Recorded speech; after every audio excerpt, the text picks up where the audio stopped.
Good morning, good afternoon, and good evening to all of you joining in from around the world. Welcome to Science World. My name is Parker, and I'm the educational curator of the feature exhibition that we'll be exploring together today, T-Rex, the Ultimate Predator. So my name is Parker, and again, I'm joined by my good friends Madeline, who's behind the camera there, and Kimmy, who's helping out as well. And then we're also joined in by Brian, who's teching from inside the dome. Brian, can we get a sight of you? Oh, he's coming in.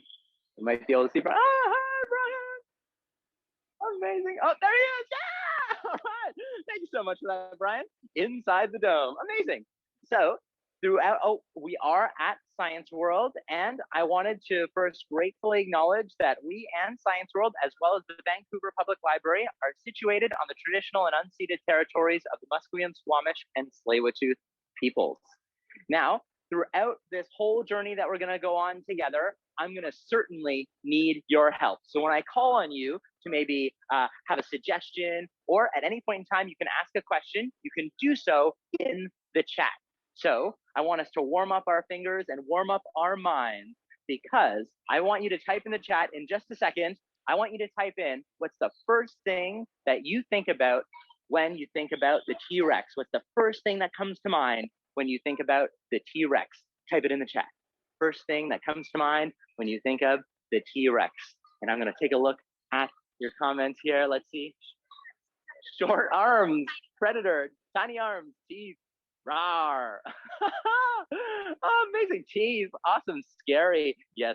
So frightening. So I'm standing in front of Stan right now, our resident T-Rex here at Science World. And yes, we'll be talking about the scariness of T-Rex. We'll be talking about their teeth and their short arms. And we're going to have a really fun time exploring some beautiful exhibits that have been designed by scientists and artists from the American Museum of Natural History. And we'll really see the most up-to-date models and understandings of how the T-Rex may have looked and behaved as a hatchling, a 4-year-old, and as an adult.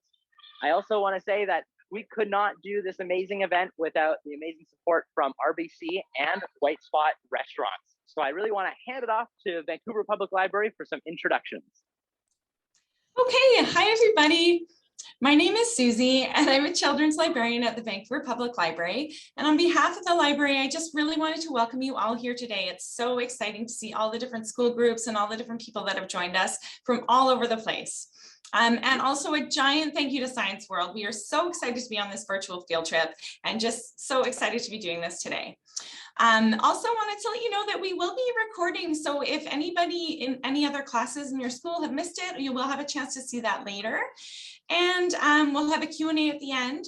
So if you want to add any questions in the chat, I'll keep an eye on those to see that we don't kind of lose those questions later on.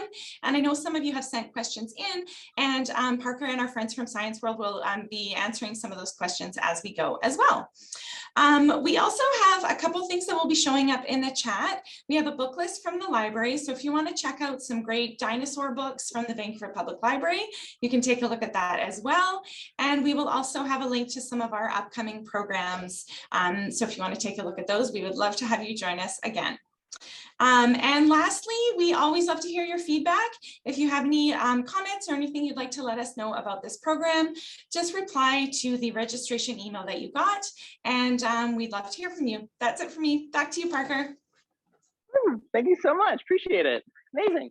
Okay, so I wanted to check in to see how many of you, and you can type in the chat, how many of you have been to Science World and stood beside Stan, the T-Rex, here in the search gallery?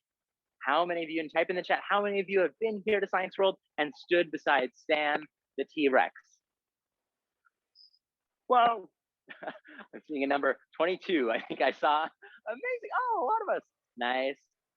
Some of us, most of us, not some of us. Oh, exciting. Well, welcome to Science World for those folks who haven't been. Oh, wonderful. Okay, amazing. So we're going to take a closer look at Stan right now. And I promise you, by the end of our session today, you're not going to look at a dinosaur fossil the same again.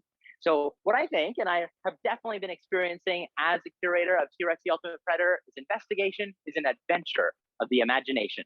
So let's take a look at Stan's skeleton now. And what I want you to do is use your imagination and try to imagine Stan with muscles and with skin and maybe with some fur or feathers and with eyeballs. Can you picture, while looking at Stan, this skeleton, all of those things that Stan would have had while they were alive? Amazing. And take that image that's in your mind right now of a fleshed out Stan and try to imagine what Stan might have looked like when Stan was a baby. How big might Stan have been? Maybe the size of your desk, maybe the size of you, maybe the size of a car, a small car, maybe. Okay, we have our predictions for how Stan might have looked and how Stan might have looked as a hatchling, as a 1-year-old. Okay, so now let's test our predictions. We're gonna walk through the search gallery and make our way to T-Rex, the ultimate predator. And if you're ready to go, give me some shouts of excitement in the chat. Are you ready to check out T-Rex, the ultimate predator? You can give me some roars of excitement. Yeah, all right, let's go. Oh, I love it. Okay, great. Well, welcome again to Science World. This is the search gallery that we're walking through right now. One of my favorite places in Science World. I spent a lot of time in the search gallery. We're gonna walk by over here. This is a beaver lodge. Not a beaver dam, a beaver lodge. And what I absolutely love about this is it was taken stick for stick from an abandoned real beaver lodge. There's beavers. Incredible. And we're going to walk through the search gallery and we're just going to go really to the entrance to get to T-Rex, the ultimate predator. Awesome. So we see a cougar up here. A cougar is actually catching a grouse. And if you haven't seen a grouse before, these are really funny. They're all over the mountains here in Vancouver. And when you're hiking in the mountains here in Vancouver, you might hear a sort of boom, boom, boom, boom. It's like a really weird sound that certainly if I were to only see the skeleton of that animal, I don't know if I would be creative enough to be able to guess that it would have made a boom, boom, boom, boom kind of sound for sure. Okay, now let's make our way inside T-Rex, the ultimate predator.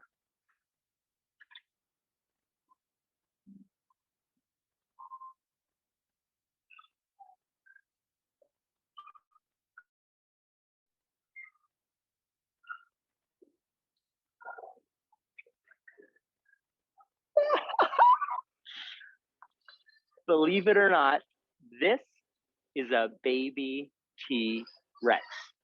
Now in the chat, I want you to put, what is something that really surprises you about the baby T-Rex? What's something that surprises you now, the first time seeing this baby T-Rex? Terrifying. The beak. Oh, yeah, I know the beak. Looks like a bird. It looks so cute. Yeah, I know. So chicken legs. It looks like a bird. Oh, totally. The mouth. Yeah, the mouth for me, that totally, I don't know why, I just didn't picture sticking out. I absolutely love it. So we see that, yeah, it totally does look like a bird. So the baby T-Rex, this 1-year-old T-Rex, would have had this whole body covering of these proto feathers because the small baby T-Rex really needed those feathers for warmth while it was running around. And of course, as well, T-Rex, we often think of these tiny little arms.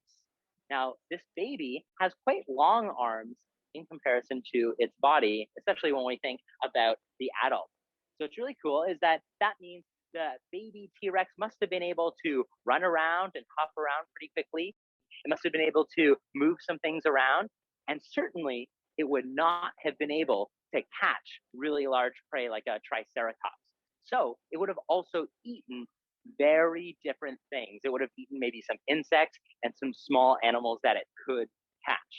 Really cool. And what I really love is we're really going to explore how this baby grows up to be a ferocious predator, an adult T-Rex. And what I like to think about is how is a baby different from an adult? And when we think of any other animal, the adults are always quite different from the babies. When we think of ourselves as humans, adult humans, they look very different than babies. They act very different from babies. They walk differently, if they can walk at all. And of course, they speak and they sound different as well. There was this video that I saw a couple days ago that I thought was amazing and super funny. It was a mom with her baby. And the mom said, imagine you put your arms like this, so you can join me here. put your arms right up top like this over your head and stretch them out into this big ball. And imagine that your head was this big, that while you had your arms up like this, your whole arms were touching the sides of your head. And then what this mom did in the video was they grabbed their baby's arms, and the baby could not reach completely over their head. Their fingers couldn't even touch because their head was so big proportionally to their body. So it's really amazing to see how us humans change between babies and adults, and that can help us understand how maybe a T-Rex or other animals might change. So let's take a look at some other animals to see them as adults and then them as babies. So here in Canada, especially in Vancouver, we get a lot of Canadian geese. So let's take a look at an adult Canadian goose. So let's see that adult Canadian goose. There we go. Oh, so familiar. It's really funny actually to see regional differences. So here in Vancouver, the geese are kinder, I would say. When I grew up in Ontario, geese were very aggressive. So I have a small fear of geese for sure.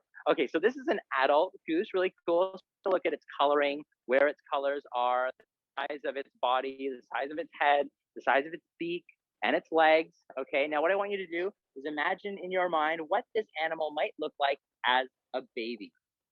And some of us who grew up in Canada and Vancouver, maybe you know what the baby's like. Maybe you've seen a baby goose before. Okay, imagine what this baby might look like. Okay, you have that picture in your mind. Okay, and Brian is going to show us the baby in 3, 2, 1. Oh, amazing. That looks so different. So the coloring is quite different. We get a little bit of brown on the back. There's also this bright yellow. Really cool. And their arms are a lot more visible as well instead of as wings. That's really cool. I like that. Amazing. And what's really amazing, this is really fun. So yesterday I went onto the roof of Science World. There's this roof right underneath the dome. And on the green roof, we at Science World actually have a goose nest. So I think we'll be seeing some of these babies sometime soon here at Science World. Okay, let's take a look at a couple animals before we see this hatchling grow up. So we have a seagull. Let's take a look at an adult seagull. Okay, again, the coloring, the proportions, great. Imagine this one as a baby. Okay, what might it look like? And we're gonna see it in 3, 2, 1. Whoa, that's weird. So it has this like spotting on its head. Pretty cool. I love that. And it's gray, definitely super fluffy. So we're noticing this trend in birds that they might have these like light feathers when they're adults, and they have these fluffier feathers when they're babies to help them stay warm when they're really small. Really cool. Okay, let's take a look at one more animal. It is an ostrich. So some of us, whoa, that looks super strange. So we have this ostrich here, and ostriches are actually really great when studying T-Rex because they have quite similar traits to a T-Rex. So we'll often look to the behaviors, and we'll look to how an ostrich looks and walks to try to gain some inferences as to how the T-Rex might look and behave. So here's an ostrich. Try to picture in your mind what it might look like as a baby. All right. And we'll see it in 3, 2, 1. Woo, nice. Oh, that's so cute. The one on the left is like doing this strut. I love it. Oh, that's so cute. I love it. So we see this definite trend in those animals that we looked at so far, that they have less feathers, and there are different kinds of feathers as an adult than they do as a baby. And they also have slightly different proportions as well. Oh, thank you so much, Brian. Appreciate that. Okay, so I want to take a look at this model of the 1-year-old just one more time. So we'll take a look. Oh, do we have Parker? There's a big T-Rex. Oh, yes, there is a big T-Rex. Thank you, Kelly. There is a big T-Rex in the background. So this is really fun. In this exhibition, I love how we use shadows. So those at the American Museum of Natural History did a really good job at portraying how the T-Rex might look and behave and giving us a feeling of what it might be like. So we have the hatchling here, and it casts the shadow of the adult moving around. Good spot, Kelly. Amazing. And that actually brings me to something that I absolutely love about these, is that this model was created by artists and scientists together. That is, artists and paleontologists who worked together at the American Museum of Natural History to create these models. And those artists, we often call them paleo artists. So let's see some more paleo art as we make our way to the 4-year-old T-Rex.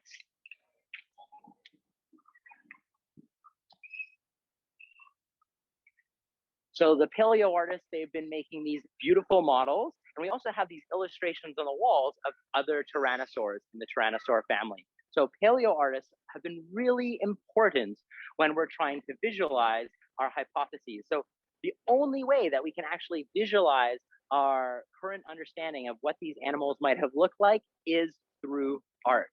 So we really need artists to work together with scientists in order to be able to express our hypotheses in the way that we can observe them so that we can ask new questions. So what I really love here is that we have these beautiful artworks of what we think these animals could potentially look like.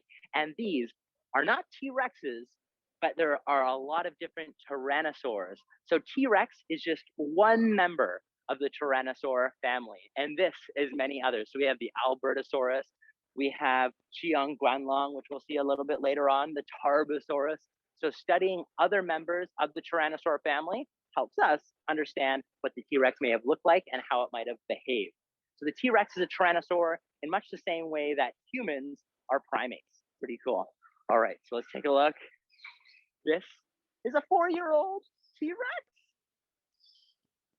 And just like what we did with the hatchling, what I want you to do is type in the chat, what is something that surprises you about this 4-year-old model and seeing it for the first time? What's something that you didn't quite expect to see when seeing a 4-year-old T-Rex? It is so big, right? It's crazy. So let's see. Yes, that's right. So this 1-year-old T-Rex would have grown about 140, 140 pounds every single month. Oh, 140 pounds every single month to grow up to be this big by the time it's only 4 years old. Think of like a 1-year-old human crawling around, and then think of a 4-year-old walking around doing its thing. A 4-year-old is still quite a bit bigger than a 1-year-old human, but a 4-year-old certainly doesn't grow anywhere near this quickly. And so this 4-year-old would already be a top predator in its environment. And when we take a look, I want to see along, oh, nice, with a small face. I love that. Jillian, thank you so much. So that is actually a good point. So we have a small face and a small head and a small skull in the 1-year-old. We also have a relatively small skull in the 4-year-old, which is really good to know. So I want you to keep that in your mind before we make our way to the adult, because the adult certainly grows a massive skull. Really cool. Okay, so what I want you to do, now that we have these models in front of us, and this model shows us a lot of really interesting things, like look how strong its leg muscles are and how big its leg muscles are compared to its body. This was a really fast animal. It also has quite a bit of that proto-feather covering still, so it still would have needed to stay nice and warm. And its arms, it looks like its arms are quite a bit shorter now proportionally to its body. So even though it grew really fast, its arms didn't grow as fast as the rest of its body. So its arms are starting to look quite a bit smaller. So now that we have this model in front of us, we're no longer really asking too many questions. That's us sitting here in front of the model. We're no longer asking too many questions about how it might have looked. We've made that hypothesis with this model. Now we can ask new questions, like how did it move and how did it navigate the world around it?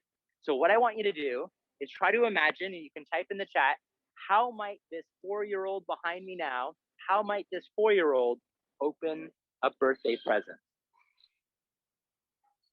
How might this 4-year-old open a birthday present? What parts of its body would it need to use? Would it do it very delicately? And you can imagine maybe there's some meat inside, so it knows that it wants to open the birthday present. It's claws and teeth. Maybe it's tail. Wow, I love that.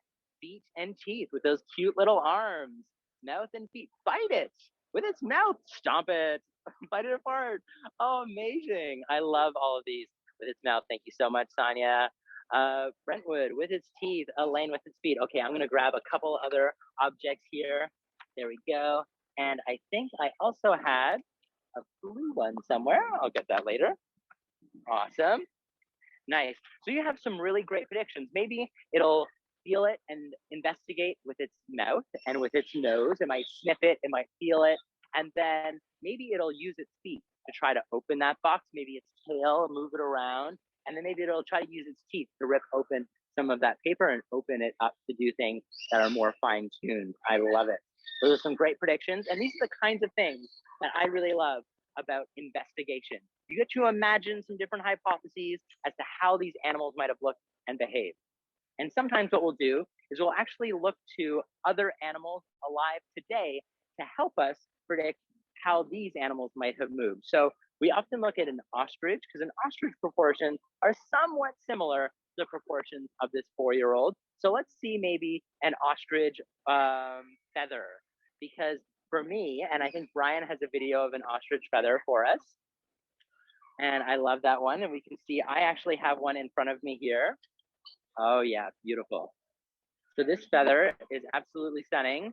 And these feathers look quite different from the feathers that we might usually think of. So the feathers that we might usually think of are flight feathers. So this is a chicken feather right here that I have in my hand. This chicken feather looks quite different from what we see in that ostrich feather. So the chicken would use this to fly around, and other animals would also use this sort of shape to fly around. And we notice the feather has this sort of stem in the middle, and we can definitely see that with the ostrich feather has a stem in the middle with some hair sticking out. And why I'm bringing up these feathers is because take a look at the 4-year-old. When I first saw this 4-year-old model, I was like, oh, that's not really what I think about when I think of feathers. That looks more like fur or hair. So we normally, what we do is we call these proto feathers, because before feathers, especially flight feathers, evolved, animals had this sort of covering that was more like, say, a down feather, which is what those babies had that we saw earlier. And also, what's really neat is chickens actually have these down feathers to keep them warm, and these down feathers tend to be underneath their flight feathers, so they're sort of layered in like that so that they stay nice and warm. Nice, and you can feel that. I love it. And what's really cool is when we take a look at those ostrich feathers, there's the center stem right here. And if we imagine this ostrich feather without the center stem, so if I cover that up, you start seeing, there we go, you start seeing these little tiny hairs, and they have structure to them. So each one of these feathers, each one of these little bits coming out of the center stem has a stem and then little hairs coming out of it. Whereas our hair, or any other animal's fur, mammal's fur, if you look at it under a microscope, it kind of just looks like noodles. Whereas this right here is sort of hair with structure. So that's why we call these proto feathers. Pretty neat. And Madeline, do you want to feel this one? So what we do is if you come into Science World, you might get a chance to go around and feel what a T-Rex might have felt like. Pretty cool. Amazing. Okay, and when we're looking at a model like this, it's also nice to see how these animals might have moved around. And one of my absolute favorite things about the artists in this model who produced this model is they took a look at the footprints of a T-Rex, and they noticed that the footprints of T-Rex are nearly identical to the footprints of emu. So they modeled all of the feet of all of the tyrannosaurs in this gallery after the feet of an emu, which is quite amazing. And an emu is very, very similar to an ostrich. So to get a small sense of what the T-Rex might have looked like when it ran around, I think Brian has a video for us to show us how an ostrich runs around. Let's see. Wow!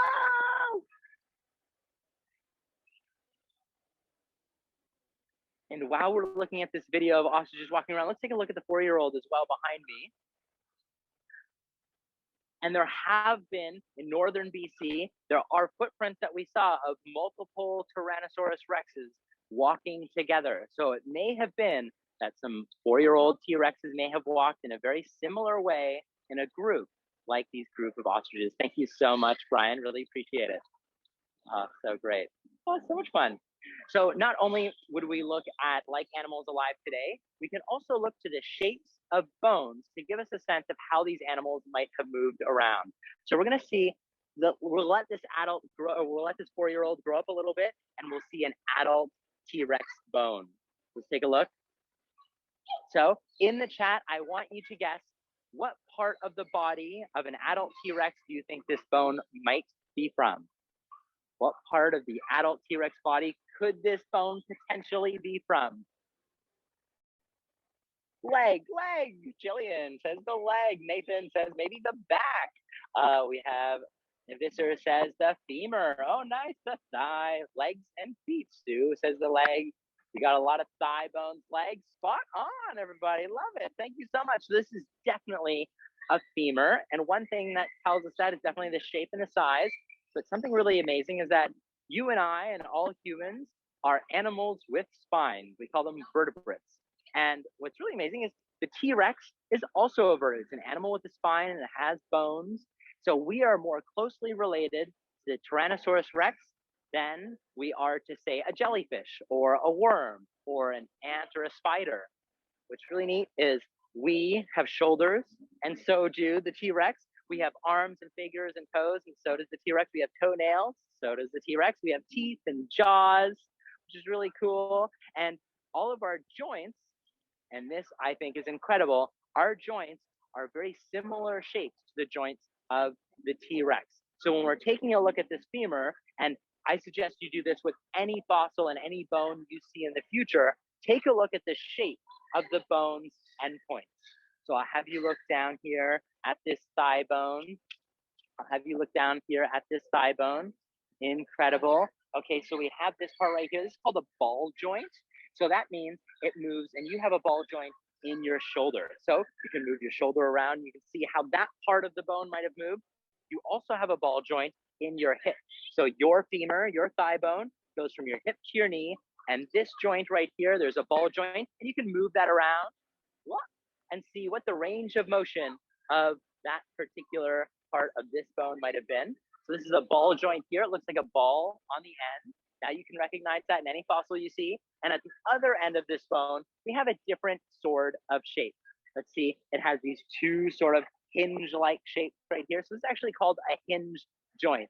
You have a hinge joint in your elbow. You also have a hinge joint in your finger. So this is a ball joint in your finger. And then the hinge joint, if you hold on just above the ball joint, the hinge joint in your finger allows it to bend 90 degrees and up, but it can't bend back and it can't wiggle side to side. It can only bend that one way. And that hinge joint is also in your knee. So you can use it with your knee and bend your knee back and forth. So by looking at the shapes of bones, they imply certain kinds of movement. So the next time you see a fossil, look for these particular joint shapes, and you'll get to imagine how that animal might have moved. So cool. Okay, so this is an adult thigh bone. Let's see how this 4-year-old grew up to look. So we're going to see a fleshed out model of the adult T-Rex. All right, welcome to T-Rex, the ultimate predator. This is so much fun. Amazing, thank you. All right, getting a small size, check it out. We have some 2 1-year-olds behind the adults. And again, what I want you to do is in the chat, I want you to tell us a few things that surprise you about this particular adult model. The eyes are so small. Yeah, compared to the size of the body, they are. You're totally right. Small eyes. It has hair. So yeah, it does have some proto feathers left over. Hair on the head by division 14. Nathan has hair. Yeah, that totally surprised me too. So again, these are proto feathers, and it doesn't have as big of a covering of proto feathers as the 4-year-old or the hatchling because it's such a big animal that lived in a relatively warm climate. So it didn't need so much covering to stay warm. So it has, if it had any proto feathers at all, it would have just been to show off to other T-Rexes. So funny. And let's take a look. I love looking at just the skin texture and the eyes and the coloring just to see how it might have looked. Oh, so much fun. And something that I think is absolutely crazy and I didn't realize was possible at all, but in every skull, there is a cavity. So paleontologists will look at this cavity, and that cavity is called the brain casing. It's where the brain would have been. And what they can do, these paleontologists, is they fill the brain casing, that cavity in the skull, they fill it with this material, and then it hardens so that they can actually see the shape of the brain. So this is a cast. It's called, let's see, there we go. It is a brain endocast. It is the shape of the T-Rex brain. Now, this is a little bit of neuroscience for you, which is fun. In your brain, there are particular regions that are responsible for different specific things. So the back of your brain right over here is responsible for your sight. And we have parts over here that's responsible for the feeling in your fingers, your arms, in your face. And then we have, what? There we go. Nice, thank you. And then we have this bit in the front for us humans is responsible for more of our complex thinking and problem solving. Now, one notable thing, we'll take another look at this T-Rex brain. One really notable thing about this one is the region responsible for smell is massive compared to the rest of the brain. And so that tells us the T-Rex had an amazing sense of smell, and the size of its eyes, even though to us the eyes look relatively small compared to the body, they're physically way bigger than our eyes. So they would have also had an amazing sense of sight. So these animals not only just walked around and ran around as 4-year-olds, they were able to sense the world around them to a really good degree, so that if you ever see Jurassic Park and they're like, don't move, that definitely would not have worked, because they would definitely be able to smell you really well, even if they were blinded for some reason, but they could certainly see you too. Okay, so let's see, now that we have the model, just like what we did with the 4-year-old, we have a sense of what it might have looked like. Now it allows us to think about how it might have behaved. So let's take a look at maybe the skeleton and some clues that we can maybe see on skeletons that tell us about how the T-Rex may have behaved. So let's go over behind us here. Nice. So many people are having so much fun. I can't wait to see some of you come in to Science World. If you do happen to see me or anybody in a black shirt, definitely mention that, hey, I joined in on the Vancouver Public Library event, and they will be so excited to show you all of the things. Okay, so this is another skeleton of another T-Rex. So we had Stan in the search gallery. This one right here is called AMNH 5027. Now, some things that you can definitely notice is that every groove and every bump on any bone or fossil is a clue to that fossil's story. So if we take a look right here, we see that the teeth, I'm gonna sort of use the shadow. So the end of the shadow, I'll sort of take a look with this feather. So the end of the shadow, you need to notice it's at the teeth right now. I'm gonna glide up. There's this ridge that you might see right here on the jaw. And going up to the skull, there's another ridge up here. And these ridges are actually muscle attachment sites. So what happens is, let's see, oh, I love this one. Okay, so to understand muscle attachment sites a little bit, what I want you to do is get your bicep. And what you can do is you can feel right here, you feel a tendon. And that tendon is actually connected to a bone in your forearm. And when you squeeze or lift your arm, you're actually squeezing your bicep, and that tendon is pulling up on your forearm. And that continual tension of the tendon and the muscle pulling on the bone causes that bone to grow these ridges, which are visible muscle attachment sites.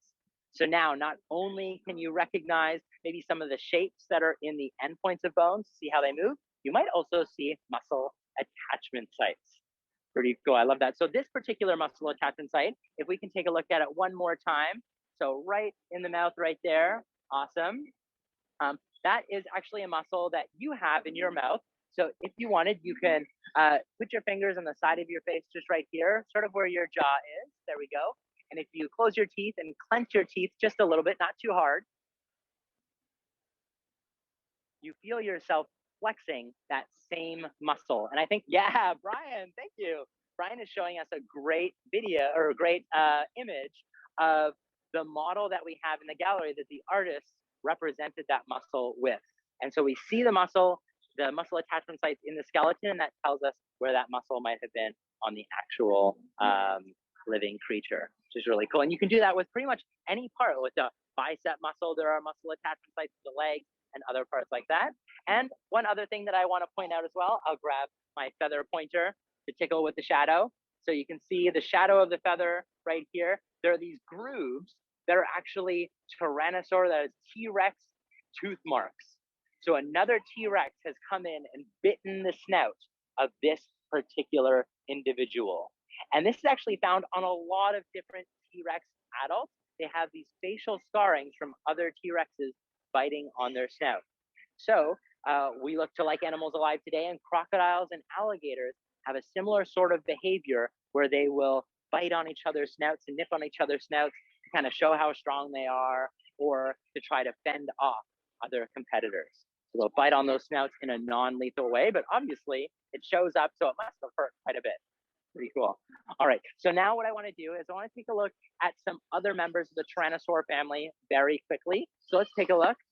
And I love that we have these models as well because they tell us about the T-Rex and how it might have looked and behaved. So this one on the left, this is the Proceratosaurus. This is the earliest Tyrannosaur that's ever been found.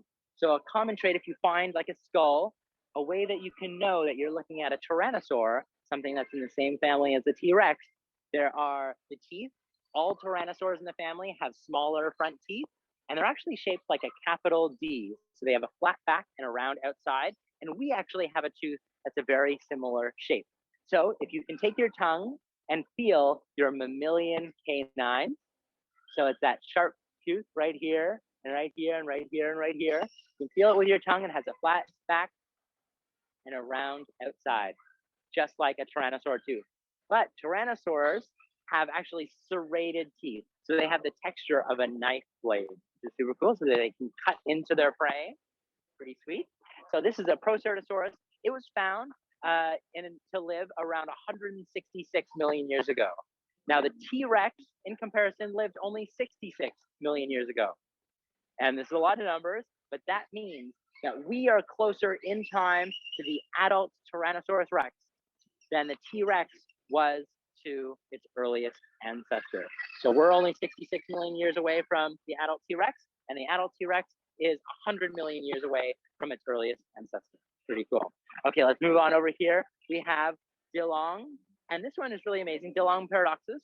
And this was the first Tyrannosaur that was found with a full body covering of feathers. So it actually had in its fossil imprints of these proto feathers covering its entire body. So it's this particular Tyrannosaur that tells us that it's likely that the T-Rex also had feathers, especially when it was young.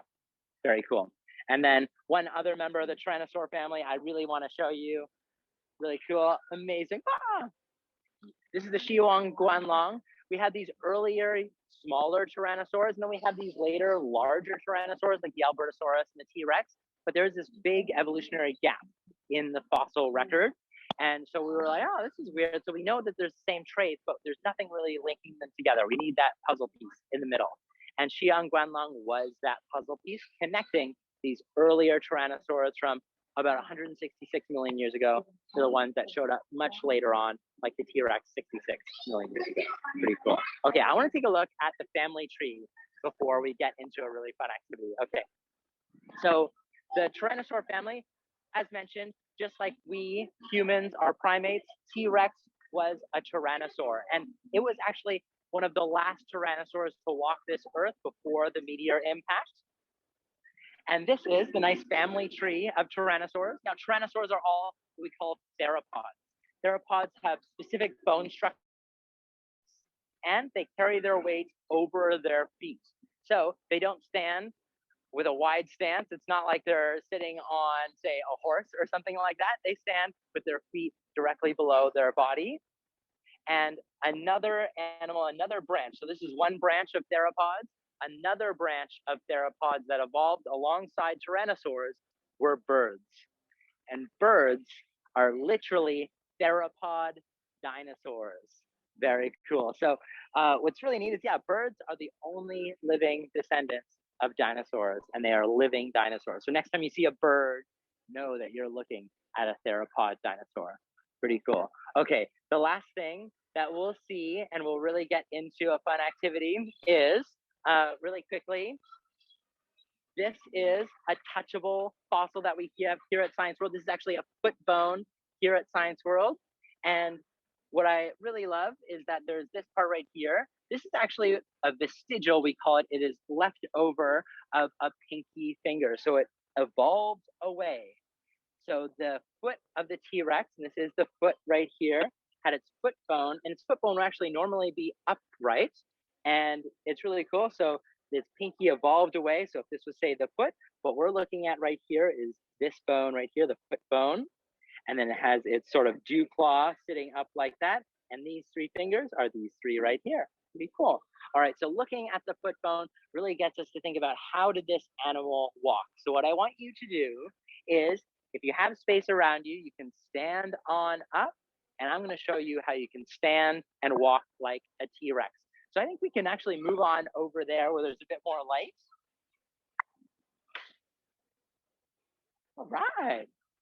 Okay, so what you can do, and make sure you have space around you, and make sure you're not pushing anybody away, and you have a nice space. There we go. Okay, so what I want you to do is just in a small area, just walk like a human. What is it like to walk like a human? So walking like a human, you might notice that your feet go flat on the ground. You're rolling your foot from back to front. And so we walk plantigrade. So our feet are planted on the ground. Our foot bones, our metatarsal that we saw right there, are flat on the ground. Now to stand like a T-Rex actually is digigrade. So it actually walks on its tippy toes. So what you have to do is you have to stand on your tippy toes. And with our mammal bodies, that's kind of hard. And my suggestion to balance on your tippy toes is to do what a T-Rex does and lean forward. So initially, when paleontologists they found T-Rex skeletons and then they mounted them upright with their tails behind them and dragging on the ground. They made them look like Godzilla. And that's probably where Godzilla came from. But then by looking at more Tyrannosaur fossils, we realized they couldn't really balance very well, just like us. So to stand like a T-Rex, go on your tippy toes, and you have to lean forward, and you can stick your arms out like this. And they had what we call these saddle joints in their wrist. So they wouldn't have been able to go like this. They would have been like this. And T-Rexes have 2 fingers, not 3. They have 2 fingers. But if you want to be really accurate, you can bring up your ring finger just a little bit. So you can see, there we go, maybe go like that. And I'll move back a little bit. Oh, that's a lot easier to see. Awesome. Because every single T-Rex skeleton that you look at has a little nubbins of what's left over of a 3rd finger. All right, so we have our T-Rex arms. They stick out side to side like this. There we go. We're standing on our tippy toes. And you got to make sure you don't have a wide stance. A theropod has their feet underneath their body. Amazing. And then you have this angle over here. And this is actually kind of quite hard. It's hurting my calves a lot. So if you happen to have one, a backpack is really good with some weights inside. I'm going to grab one myself, because what we are missing that a T-Rex definitely has is a big, heavy tail. So I'm going to see if I can put this on here. There we go. So I put some weights in this bag. There we go. And I'll tighten this up. All right, so now I have a weight dragging me down that's kind of like a heavy tail. And now when I go on my tippy toes, lean forward like a T-Rex. There we go. This is a lot easier. It's not putting as much stress on my calves. It's more working out my bigger muscles like my thighs, which is really great. Okay, now we know how to stand like a T-Rex. Now you can just walk. You got to stay on your tippy toes your whole time. So walking like a T-Rex brings our tippy toes forward and to the side. Forward, forward. Amazing. Now a baby T-Rex was quite light. So a baby T-Rex would have been able to run. And the definition of walking is you keep one foot on the ground at all times. So a run means that you're actually spending some time hopping off the ground. Us humans run, and we spend a little bit of time off the ground. And a baby T-Rex would have been light enough to hop around. But an adult T-Rex was way too heavy for that. If they did anything more than a fast run, if they hopped off the ground, that would put way too much stress on its bones and its muscles. And it's really cool. So physicists, these folks who do these models of stresses on the bones on the computer, they can see that their bones would have broken if they tried to run. So an adult T-Rex would have simply done a fast walk. And the fastest walk of a T-Rex, we think, likely would have been about as fast as the fastest human could run. But a T-Rex was a marathoner. They could run, or they could walk way further at that top speed for much longer than a human can run at their top speed. Okay, you can go back on your heels, relax, you can go back to your seats. We've seen a lot of amazing things. We've seen the 1-year-old T-Rex. We've seen how it grew up and how it changed. We see how they might behave. And we also gained some tools in order to look at skeletons and fossils completely differently.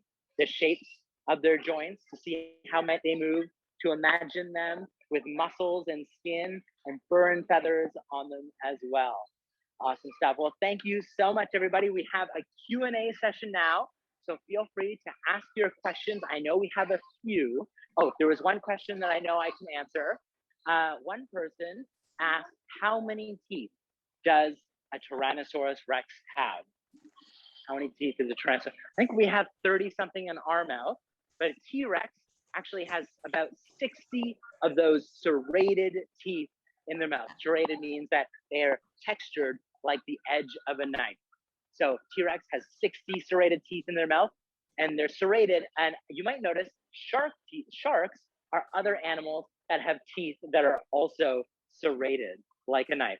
And much like sharks, Tyrannosaurus Rex also replaced its teeth throughout its life. So looking at the fossils and any T-Rex fossil that you look at, I suggest you look inside the mouth and see if there's any baby teeth or new teeth coming on in, because every 2 years they would have a new set of teeth. So almost every fossil you'll see has small teeth coming in, pushing the old ones out.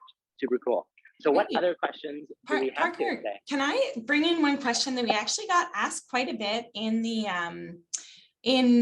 before questions that people sent in beforehand, and someone actually asked it partway through too, is to talk a bit more about why T-Rex's arms were so short, and if it made certain things easier for them or harder. I know we talked about how when they were a baby they were longer, but why would their arms just become shorter? That is a really good question. So we noticed other Tyrannosaurs and babies had, and I'll go, let's show you. There we go. Okay, so we notice, maybe this is done. Great, oh, amazing, thank you so much. So we notice the adults have much smaller arms proportionally to their body than the 1-year-old, and also compared to those other earlier Tyrannosaurs. So as the T-Rex evolved, as the Tyrannosaurs evolved to have much bigger skulls and a much stronger bite, if there were other Tyrannosaurus Rexes around, or other Tyrannosaurs who had those big skulls, and they were eating, if you had long arms, this is a theory that just came out in a paper not too long ago, just a couple weeks ago, so brand new. They're thinking, one guess that they have is that with longer arms and everyone's using their mouth and biting everything, it's more likely that your arm would have been bitten off by another Tyrannosaur who's eating nearby. Wow. And so those arms who got bit off, if your arm got bit off, then you would likely bleed out or there we go. Awesome. Thank you so much. You'd likely bleed out or die from disease. So if you had really small arms, you were more likely to pass on those small arms trait, because the longer arm folks were more likely to have them bitten off. So that is the latest theory, but I know there's many others. That's a very interesting theory. Another thing that came up while we were going through the tour is how heavy that femur bone, the big bone that we looked at, like about how heavy that bone would be. Oh, that's a good question. So you might notice, so here at Science World, this particular skeleton that we have, AMNH5027, this is actually a cast of the fossils because fossils are now rocks. They're not bone anymore. So we can't quite mount them in the same way because they're so heavy. So it'd be like picking up a huge boulder to pick up that particular femur. But we still get all of these like muscle attachment sites. You see these wrinkles and you can feel those wrinkles and cracks from the stress and tension from muscles. So the casts are still extremely detailed. And I have no idea how much a femur that big would weigh. It'd be interesting. Yeah, who knows? Cool. Another question that came up, do they have eyebrows? Ooh, good question. I'm taking a look at the model right now. And actually, I don't know if you, Brian, you might have the photo of the mouth. And I'm not sure if the eyes were in that photo. We can take a look to see what the model makers included. But it's kind of like, if you think of a crocodile, and these are other animals that we'll look at, oh, they have these ridges, pretty cool. So crocodiles don't quite have eyebrows, but they do have, especially on this particular specimen, you see that there are these big, huge ridges. So it's likely that they did have they had some sort of ridge there that looks like an eyebrow, but they maybe did not have the protofeather covering over their eyes. So it really depends, actually. Oh, here's a fun one. Okay, we're really going down the road. So we have eyebrows. My guess is because the way that we expend our heat, the way that we try to cool down is our bodies perspire, our bodies sweat. You can see me sweating a little bit here. And as I sweat, it drips down and we have these eyebrows to stop those drips from getting into our eyes. And so does the T-Rex sweat is an amazing question. And maybe that would lead to the answer as to whether or not it had eyebrows. I love it. That's great. And that actually ties into another question someone was asking, which was about why would they need to have feathers when they were babies if T-Rexes were cold-blooded, or why they would need to be warm, or if that, how that all fits together. Yeah, so they would need to be warm because there was still seasons at the time. So that, and it would have still rained at times for sure. There would have been winds and storms. So there were definitely moments where, and there's of course nighttime. So it would cool down overnight. So they would certainly need to stay warm throughout the night and especially throughout the winters. So they do still need to stay warm as small creatures. And as a bigger creature, you get like a lot warmer from just having more body. And walrus, for example, has a lot of blubber like myself here, and that keeps us nice and warm. But these animals have a lot of muscle and just a lot of body to keep them warm. Cool. We also had a lot of questions about food, and what we know that they are T-Rexes were meat eaters, but what kind of food they would eat and how often they would need to eat. What kind of food, how often? Oh, that's fun. Okay, so Madeline, if we can, I'd love to move to a particular fossil that we have in the gallery to try to answer that question. Cool. Okay, so we'll move it. I'll move with you, Madeline. Awesome. Yeah, awesome.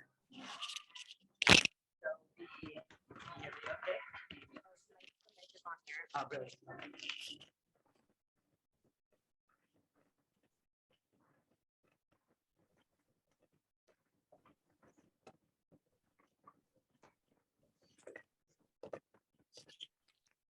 All right. Okay. This one, I guess. Thank you. All right. Okay. So we have a couple things right here that try to answer that question. So what did they eat? How do we know what they ate? There's a few things we can do. We can look, when we see a T-Rex fossil, we can look at its stomach region and see, are there any bones in there? Do we see anything that's recognizable that we can identify as a specific species? We can also look at fossils like this one here. Does anybody have any guesses as to what this particular fossil might be? Anybody in the chat have any guesses? Poop. Exactly right. See, Hughes and Jillian, feces. Very polite. I love it. So yes, exactly right. By looking at T-Rex poop, might also give us clues about what it ate. And we noticed that 30% of T-Rex poop is bone, but it might be hard to identify that. So I'd say the best way that paleontologists can find what T-Rex ate was by seeing those animals and seeing T-Rex bite marks, because their tooth shape is very specific and they're really large. So we know they were the only animal around with that tooth shape and with that size of a tooth. So we can say it's kind of like a Cinderella shoe. This was a T-Rex that bit this particular animal. So we find, say, a Triceratops and notice the bite marks. We see a lot of T-Rex skeletons actually have T-Rex bite marks in them. The T-Rex would have eaten other T-Rex. And I know there is a question too about whether or not T-Rex was a hunter or a scavenger. So we've definitely seen some evidence of scavenging, of them finding something that's already dead and eating it. But it was a question for a really long time as to whether or not they actually hunted for their food. And there's this fossil right here. This is one of my favorites. Can you come really close to it, Madeline? So this is a tail vertebra. So it's sort of like the spine, but it's in the tail. And it is of a hadrosaur. So it's a duck-billed vegetarian dinosaur. And this particular specimen that was found had a T-Rex tooth embedded into the bone. And the bone had actually healed around the tooth. So this tells us that while it was alive, the T-Rex bit this animal, the animal got away, and this hadrosaur then healed and lived long enough for this wound to heal. So this was sort of the smoking gun, as they say, that the T-Rex also had some examples of predatory behavior. Wow. So they're, they have the reputation of being like the most ferocious dinosaur. Is that true? Like, would you say they are? That's cool. So yes and no. There are other dinosaurs, and if you come to Science World, there are images of them that were a lot bigger than the T-Rex. There are only a few that were bigger than the T-Rex, but the T-Rex does have the strongest bite of any land animal that's ever existed. We know they had an amazing sense of smell and sight, but everyone loves T-Rex. So because of that, more people have actually become paleontologists to study the T-Rex. So we know more about the T-Rex than we do about any other dinosaur. Wow. So because we know more about it, it seems like, well, this must have been the worst. This must have been the scariest one, the baddest one. But as more people study all of these other interesting dinosaurs, and as more dinosaurs are being discovered, I think a new dinosaur is being named something like every 2 weeks for the last 20 years. So the field of paleontology is still extremely active, and there's still a lot of questions, as you're seeing, that we don't know the answer to. So is it the most ferocious dinosaur? Well, so from what we've studied the most so far, it seems like it, but we still have a lot more to find. Wow. Amazing. Well, I think we maybe have time for just one more question. There was some questions about the sound that they make and what it sounds like, if it sounds like a bird, or if we know that, or how we would know what kinds of sounds they would make. Oh, such a good question. Can we move on over? Do you mind if we're really, okay. So what you can do, I'd say, come on over to Science World if you have the chance. We might offer it online as well, but you can take a lot of animals alive today. So there's nothing in the dinosaur specific, like some dinosaurs have these huge horns that we think made the sound for them. And so we can take those horns like an instrument and blow through them and see what kind of sounds those dinosaurs made. The T-Rex doesn't quite have that sort of thing in their body. So what we do is we take like a chicken, and we take the sound of a lion and other different animals, and we'd mix them together and try to guess what kinds of sounds they would make by looking at similar animals alive today.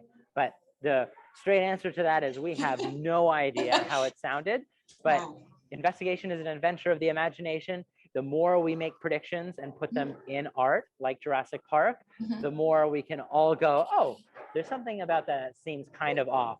And likely the sound that they made wasn't just one sound. Think about the animals that you know, like a dog. A dog makes many different sounds to communicate many different things.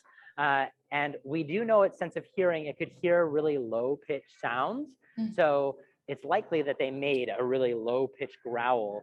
And since they can hear really low-pitched sounds, likely that's how they communicated with other Tyrannosaurus Rexes. Wow, well, that's really fun. So interesting. And I think we are at all of our time for today. So again, thank you so much for taking us on this tour. I just had a really wonderful time seeing everything, and I'm sure all of our friends and classes visiting us have as well. Did you have any final words? Nice. And I want to thank everybody as well, if I can, for coming. And if you're interested in seeing any more parts of this program, definitely I want you to check out the recording and refer to it, especially if you're going to go see a museum and check out some dinosaur fossils. Come back to this one. So you can be like, oh, that's right, I should look out for these things and these things, so I can get a sense of how they might have looked and moved and behaved. And if you're interested in seeing upcoming events at Science World, definitely check out scienceworld.ca/today/events. So thank you so much from my end. VPL, I'll let you say the final goodbyes, but I really appreciate all of your time. Thank you, everybody, for joining us today. Okay, bye, everyone. Thanks so much for coming. Great to meet you all. Bye. Bye.